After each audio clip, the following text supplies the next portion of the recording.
बिस्मिल्लाहिर्रहमानिर्रहीम, अस्सलाम वालेकुम। पाकिस्तान और दुनिया भर में देखने और सुनने वालों को अब्दुल कादिर का सलाम। पाकिस्तान में 30 जून रात 10:30 बजे का वक्त है।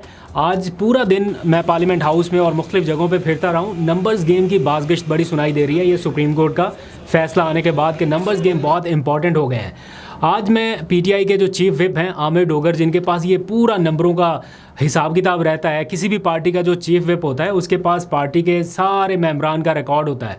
तो पीटीआई के जो चीफ विप हैं आमिर डोगर, उनसे आज मुलाकात हुई और पहली बार उन्होंने आज वो बातें बताई हैं जो हमें किसी को शायद इतनी गहराई से मालूम नहीं थी। और इस बात का एतराफ़ उन्होंने किया। उन्होंने कहा कि मैं आज ये बातें इसलिए भी बताना चाहता हूँ ताकि ये चूँकि तारीख़ का हिस्सा है, रिकॉर्ड के ऊपर चीज़ें रहनी चाहिए। आखिरी वक्त में जब इलेक्शन का बिल्कुल करीब का वक्त था, बल्कि हो चुके थे, और पीटीआई को ज्वाइन करनी थी किसी पार्टी को, सुन्नी इत्तेहाद कौंसिल या मुत्तहिदा मजलिस वहदतुल मुस्लिमीन, और जो ऑप्शंस थे जमात इस्लामी था, एक आध और ऑप्शन भी था। तो उस टाइम पे इमरान खान की हिदायत क्या थी, पार्टी में क्या हो रहा था, ये सारी इनसाइड इन्फॉर्मेशन पहली बार उन्होंने मंजरे आम पे लाई है।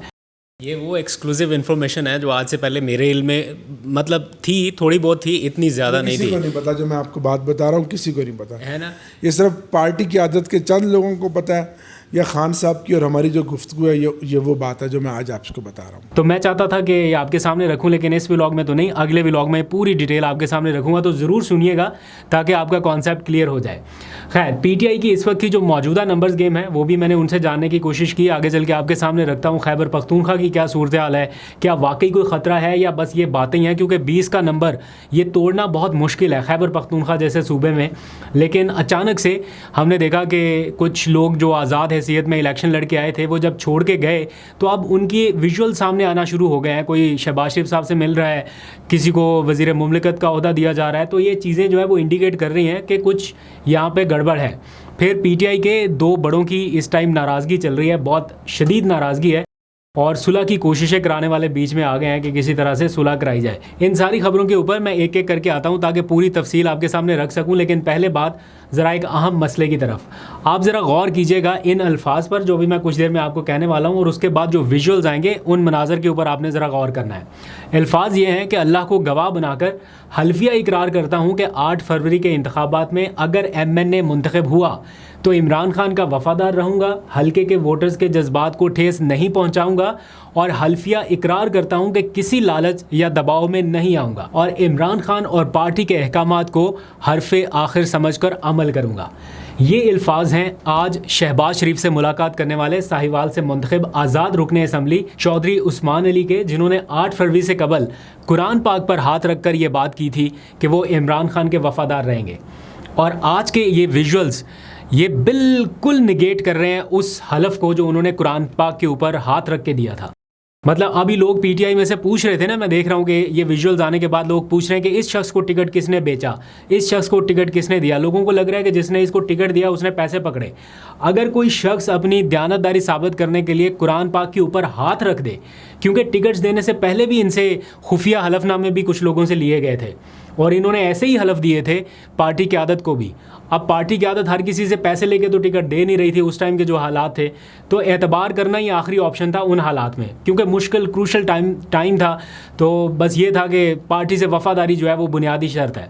लेकिन अगर कोई कुरान पाक के ऊपर हाथ रख के अपनी पूरी सियासत खाली सिर्फ इस चीज़ के ऊपर ले जाए कि जनाब चलें अभी कुछ मिल जाए, उसको कोई मराद मिल जाए, कोई बजट मिल जाए, कोई ओहदा मिल जाए, कोई वजारत मिल जाए, तो आप देखिए कि उसने अपनी सियासत के साथ किया क्या है।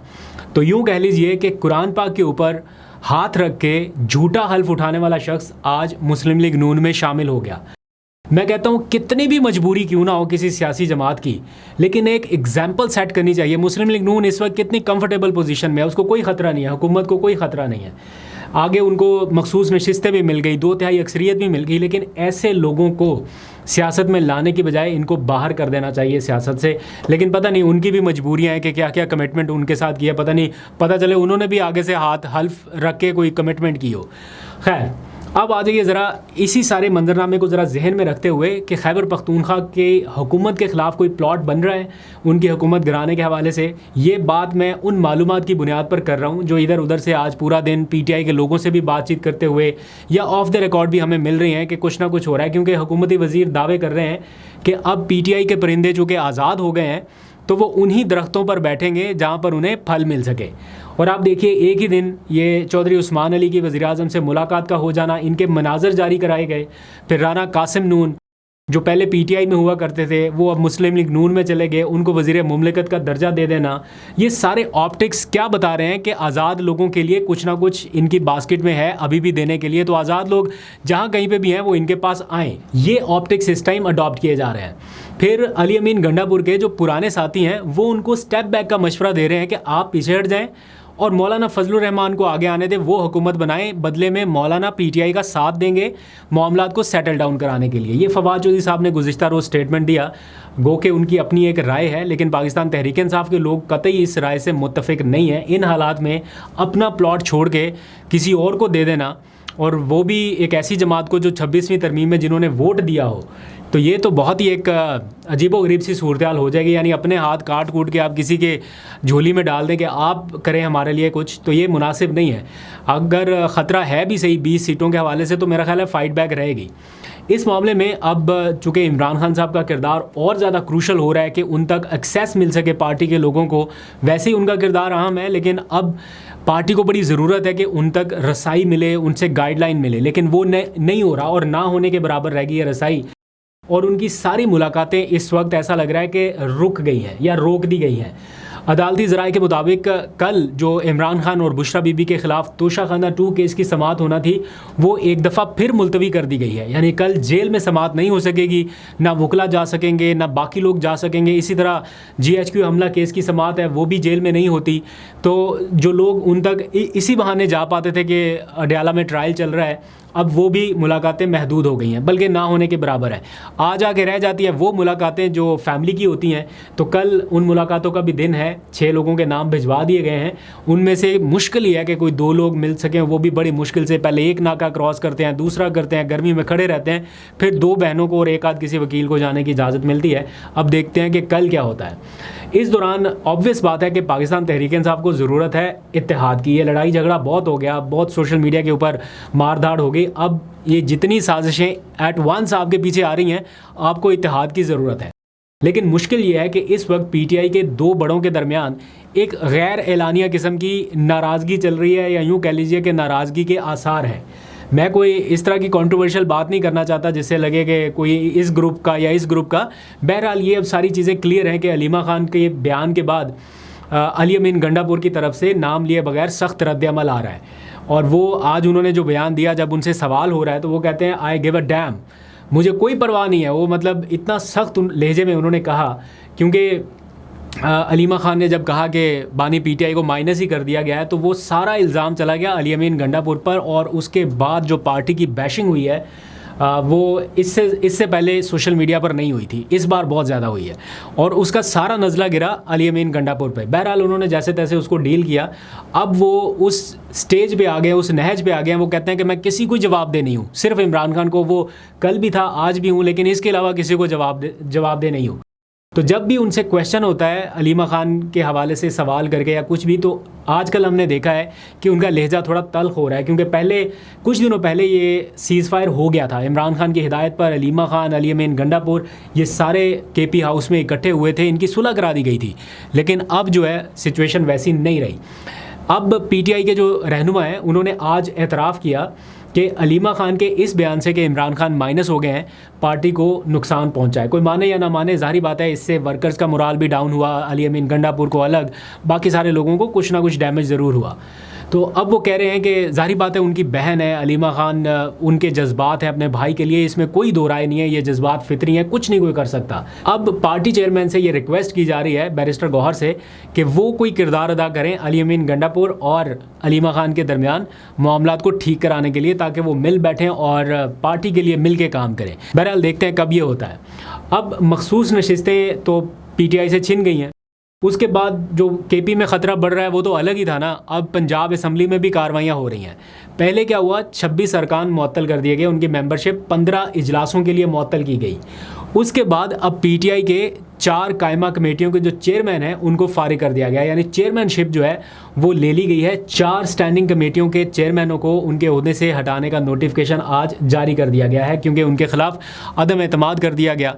तो ये एक ऐसी सिचुएशन है कि पीटीआई को हर तरह से किसी भी जगह पे जहाँ पे हल्की फुल्की स्पेस है वो उनसे खींच ली जाए, इतना दीवार के साथ लगाने पर काम हो रहा है। खैर, खबर यह है कि पाकिस्तान तहरीक इंसाफ ने लीगल फाइट अपनी जारी रखने का फैसला किया है और जो ऑप्शन हैं वो तो जाएंगे उनकी तरफ, लेकिन लीगल फ्रंट नहीं छोड़ा जाएगा।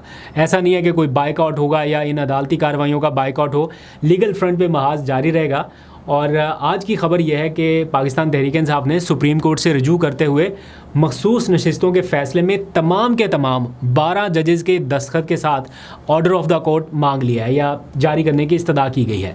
2 जजेस ऐसे हैं, जस्टिस आयशा मलिक और जस्टिस अकील अब्बासी, जिन्होंने इस फैसले से इख्तलाफ किया कि पीटीआई मखसूस नशिस्तों की हकदार नहीं है और ये बांट दी जाए। उन्होंने अपना एक इख्तलाफी नोट भी लिखा, लेकिन वो इख्तलाफी नोट 27 जून के मुख्तसर फैसले में सुप्रीम कोर्ट ने शामिल नहीं किया। जब तक 12 जजेस के दस्तखत मौजूद नहीं होंगे ऑर्डर ऑफ द कोर्ट मुकम्मल नहीं होता। इस बात को लेकर पीटीआई चली गई अदालत और उन्होंने कहा जनाब 12 जजेस का जो मुकम्मल ऑर्डर ऑफ द कोर्ट है वो हमें प्रोवाइड किया जाए। अब इलेक्शन कमीशन इस हवाले से कल एक इजलास बुला चुका है और कल सुप्रीम कोर्ट के फैसले पर अमल दरामद के लिए गौर होगा। अब आप ज़रा इलेक्शन कमीशन की फुर्तियाँ देखिएगा कि कितनी जल्दी वो सुप्रीम कोर्ट के अहकामात के ऊपर अमल दरामद भी करेगा, नोटिफिकेशन भी जारी करेगा और ये सारी कार्रवाई मुकम्मल करेगा। और फिर मौलाना की जमात को भी नशिस्तें दी जाएंगी, उस मौलाना की जमात को जिन्होंने आम इंतखाबात में कम नशिस्तें जीती हैं लेकिन मखसूस नशिस्तें उनको ज़्यादा मिल जाएंगी। इस बात का इम्कान है। अब असल इम्तिहान यहाँ पे मौलाना का शुरू होता है कि क्या वो ये नशिस्तें कबूल करते हैं, क्योंकि बड़े बासूल शख्सियत के तौर पे वो सामने आए। उन्होंने कहा कि हम ना 2018 के इंतखाबात को मानते हैं, ना इस इलेक्शन को मानते हैं, ये धांधली ज़दा इलेक्शन है, ना उस हुकूमत को चलने दिया था ना इस हुकूमत को चलने देंगे। तो क्या अब वो ये नशिस्तें जो हैं वो कबूल करेंगे? ये उनका बड़ा इम्तिहान है। अगर तो मौलाना नहीं करते कबूल तो उनके कद में, सियासी कद में इजाफा होगा। जमात इस्लामी ने भी मुतालबा किया है कि सारी सियासी जमातें जिनको ये मखसूस नशिस्तें मिल रही हैं वो कबूल ना करें, लेकिन माले गनीमत हो और कोई छोड़ दे ऐसा मुश्किल है। देखते हैं मौलाना क्या करते हैं।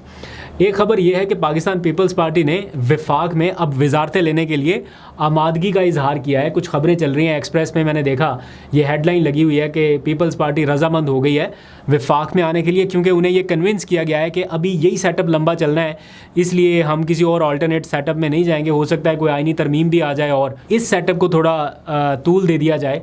तो उस सूरत में पीपल्स पार्टी ने अब ये फैसला किया है कि वो वजारतों में आ जाए। ये एक्सप्रेस न्यूज़ के मुताबिक खबर है। ऑफिशियल अभी पीपल्स पार्टी ने इसकी तस्दीक या तरदीद नहीं की। देखते हैं क्या होता है, आपको अपडेट करूंगा। अभी तक के लिए इतना ही। अपनी राय का इजहार ज़रूर कीजिएगा।